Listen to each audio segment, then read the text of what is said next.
तो फिसर देता पे कोई दोस्त भी इनके मुतलक देता पाए तो मैं को ज़रूर दसे सो हाँ मैं ठीक कीता है गलत कीता है ये मेरे को लाजमी दसने तकरीबन 80,000 रुपए ते बोरी गई है। बिस्मिल्लाहिर्रहमानिर्रहीम अस्सलाम वालेकुम welcome to my YouTube channel Malik Arif Layyah. उम्मीद करता हूँ सब दोस्त खैरियत से होंगे। मैं भी अल्लाह दे फजलो करम नाल ठीक हाँ। हाँ संगत सारे लोग दे दिन भाई ये मीडिया ते सिर्फ रहने मीडिया तो अलग भी साढ़े काम में अलग भी ऐसा काम करने पानी लावना थी गया विलेज दे विच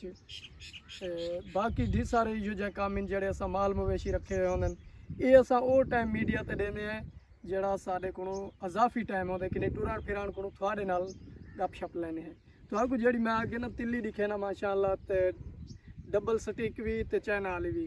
ते गवारा भी उनके नाल मैं वही पिया जैंदी तकरीबन 80,000 रुपए ते बोरी गई है गवारे दी। गवारा काशिफ दिखाओ माशाअल्लाह तैयार है फली तैयार की थी खड़े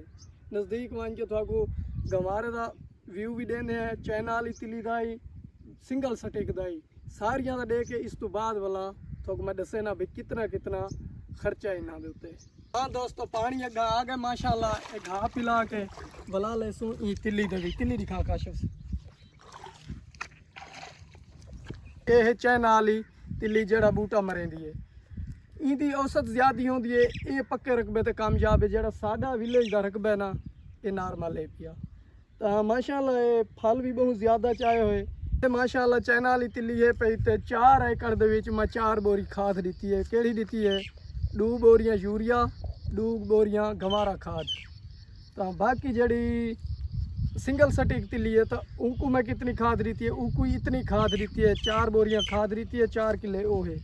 8 एकड़ में करना तिल्ली है भी माशाअल्लाह उनको मैं 4 बोरियां खाद दी है 2 बोरियां गवारा 2 बोरियां यूरिया ये छट्टे नाल दी है फ्लड कहनी की थी क्या मैं ठीक कीता है गलत कीता है ये मेरे को लाजमी दसने जेड़ा दोस्त बिरा देता पाए कोई ज़रात ऑफिसर देता पाए कोई दोस्त भी इनके मुतलक देता पाए तो मेरे को ज़रूर दसे सो भी क्या मैं क्या कर रहा अगर ही को खाद कोई देवा न देवा काशिफ में कैमरा घुमाना। हाँ तुसा देख दियो सी तकरीबन 3.5 फुट इंदी हाइट है पाई तो जेड़ी सिंगल स्टिक है ना तो वो माशाल्लाह इस पासे खड़ी है ऊँधी तकरीबन 4.5 फुट दर इतने दरमियान कद है पई ईद तो माशाल्लाह फल बहुत ज़्यादा है। ये थोड़ा दसना पे ना 80,000 रुपए की जी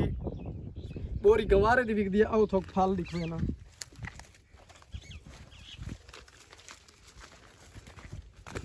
ये चाइना का गवारा है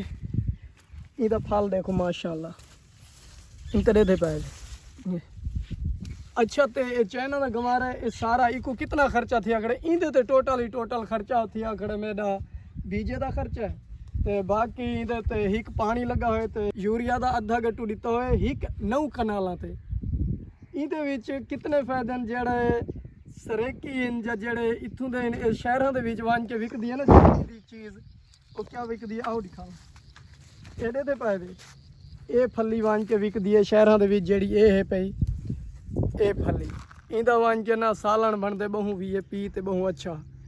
इतना हूँ तो लोग घट पकेंदे जेड़े पहले दौर के लोग हैं ना वो ज़्यादा पकेंदे। ये लाहौर मैं गया तो ये 200 रुपए किलो विकदा पिया फली का ये मैं कुछ अर्सा पहले ना लाहौर गया मैं रेट सुन के हैरान थी गया इतना साढ़े कन तो फ्री है पिया ना ये चीज़ तो और चीज़ भी खालिस होंदी है जुलते हैं चाह पीने हैं वातू थी मिलते हैं देखा काशिफ चाह कि सही है कमाल। अच्छा जहाँ जहाँ चाह पीनी है तो आओ जो 7 बिस्मिल्लाह कट्ठे पीने हैं। ओए होए क्या बात है गर्मी भी चंगी है तो असं ही चाह पीने बैठे हैं इतना ही करें वीडियोस दा एंड बात मिलते हैं एक नवी वीडियो नाल। अल्लाह हाफिज़ गाल यार भूल गई है वन के ना यूट्यूब चैनल को सपोर्ट करे सो मलिक आरिफ लैया लिख सो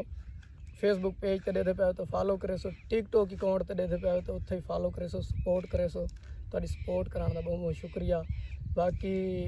हर संगत तो सपोर्ट की करो तो हाडे नाल गपशप लाउण वास्ते वीडियोस बनाने हैं। बाकी अल्लाह पाक तो खुश रखे बात मिलते हैं एक नवी वीडियो नाल। अल्लाह हाफिज़।